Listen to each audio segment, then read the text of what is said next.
o principal poder da República que vem sendo rechaçado, esquerda, direita, centro, em cima e embaixo, é o Supremo. Né? As pessoas criaram uma repulsa pelo Supremo. O que você pensa do nosso Supremo hoje? E eu queria juntar essa pergunta com o que você acha da existência da TV Justiça. É assim, o Supremo ele tomou posições políticas, que não, teoricamente seria um órgão que não é político. Eu vi há algum tempo atrás uma frase, se eu não tiver enganado, não. A frase era dele, mas talvez eu não consiga colocar a ideia total que ele fez. Foi o Zé Dirceu. Ele falou: o Supremo, a Justiça, o Poder Judiciário não deveria ser um poder. Ele falou que ele deveria ser um órgão de Estado. Porque poder pressupõe-se voto. É uma posição polêmica. Mas não deixa de ter lógica. Sim, não, é isso. Veja bem, não deixa de ter lógica. Sim. Ele falou assim, o Supremo, não estava falando do Supremo, estava falando do Poder Judiciário. Ele falou, o Poder Judiciário não deveria ser um poder.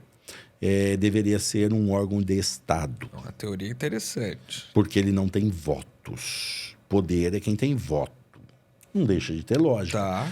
Então, mas vamos lá. Isso é a teoria dele e tal. Mas não é isso que nós temos. Há tanta diferença de como se vive e como se gostaria.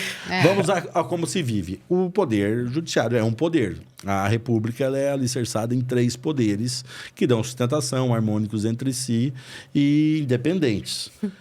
Quando alguma coisa começa a sair, e a ideia, né, se você voltar a Montesquieu, né, com a criação dos 3 poderes, eles eram pesos e contrapesos. O poder executivo se desvirtuou, o legislativo segura. O legislativo se desvirtuou, o judiciário segura. Quando fala desvirtuou, começa a perder o rumo. Então, a graça dos 3 poderes, eles foram concebidos exatamente para serem freios e contrapesos. O Supremo Tribunal Federal, em específico, ele teve um papel vital né, para nós mantermos o Estado democrático de direito.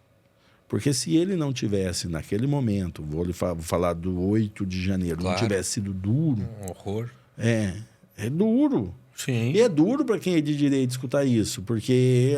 mas veja bem, quando eu escrevi o artigo, me chamaram de esquerda, né, e desceram a rua. Natural, e eu não sou de esquerda. Sim. Comunista de Rolls Royce. Aquela coisa... Primeiro que eu não sou de esquerda. Sim. E eu falo, eu nunca votei na esquerda. Eu já falei isso em outras ocasiões, escrevi, eu nunca votei. Certo. Agora, veja bem, você não pode, a direita não pode fazer coisa errada e eu, bater palma. Com uma pessoa que penso, que tem a posição que tem, eu não vou ter opinião. É a premissa do ser senciente. Errou, tem que pagar pelo seu erro. A lei, e é desde a época da Lava Jato, no começo, eu apoiei a Lava Jato, eu achei que a Lava Jato era... apoiei. Achei que fosse, Mas chegou um ponto que, como advogado, você começa a ver uma barbaridade acontecendo. Entendi. Lembre, o Estado Democrático de Direito, de maneira bem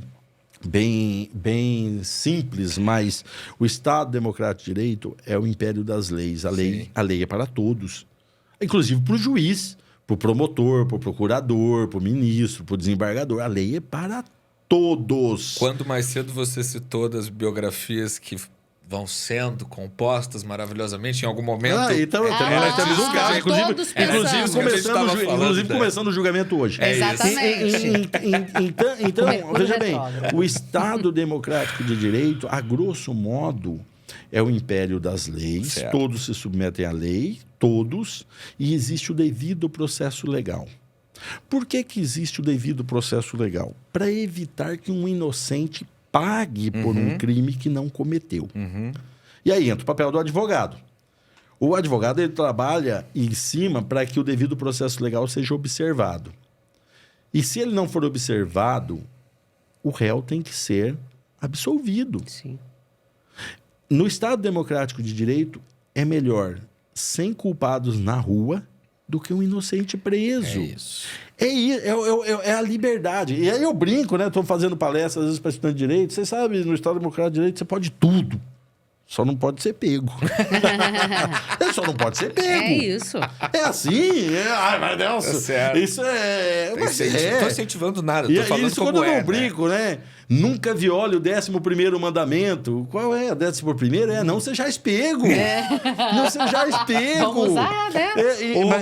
Mas o Estado Democrático de Direito, ele tem o pressuposto da liberdade como um bem não absoluto. Mas as pessoas têm dificuldade de entender isso, as pessoas nessa época que nós vivemos, é uma época que, por um lado, tudo tem seu lado positivo e negativo. Sim. Antigamente, ninguém se interessava por política. Inclusive, este que vos fala pegou essa fase de não se interessar por política de nenhum tipo.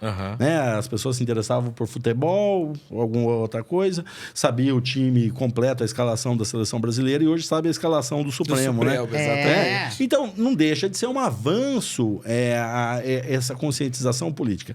E com o advento da internet, ela deu voz a todo tipo, aos inteligentes, aos imbecis, todos começaram a ter voz. E todos começaram a ter opinião. E todos começaram a achar que sabiam tudo. Acham que sabe tudo. Acham que sabe mais do que deveria e do que se realmente sabe. Né? E isso acaba gerando... E há um desequilíbrio em algum momento e há um ajuste. O papel do Poder Judiciário e do Supremo, ainda que em algum momento ele tenha passado até do ponto, mas foi necessário. Foi necessário. Existe o mal maior e o mal menor. Essa é uma opinião muito polêmica, mas existe, sabe, né? mas não adianta você... né, eu não gostaria que não fosse assim. Mas é assim. Sim. Eu posso falar o que eu gostaria e o que é. Exatamente. O que nunca esquecemos, nunca venhamos a esquecer existe tanta diferença entre como se vive e como gostaríamos de viver, que quem se atém a como gostaria e não como se vive, aprender-se antes de mais nada o caminho de sua destruição antes da sua preservação. Isso não é bom. Não é bom se os homens fossem bons, claro. Né? Mas como não são todos bons, essa é a verdade. Perfeito. Então, foi necessário, em determinados momentos, uma rédea mais curta. Mas, rapidamente, se você... E isso é o que a gente espera, e todo operador de direito, que as coisas voltem ao normal. Voltem a trabalhar dentro daquilo que nós estabelecemos como o Estado Democrático de Direito.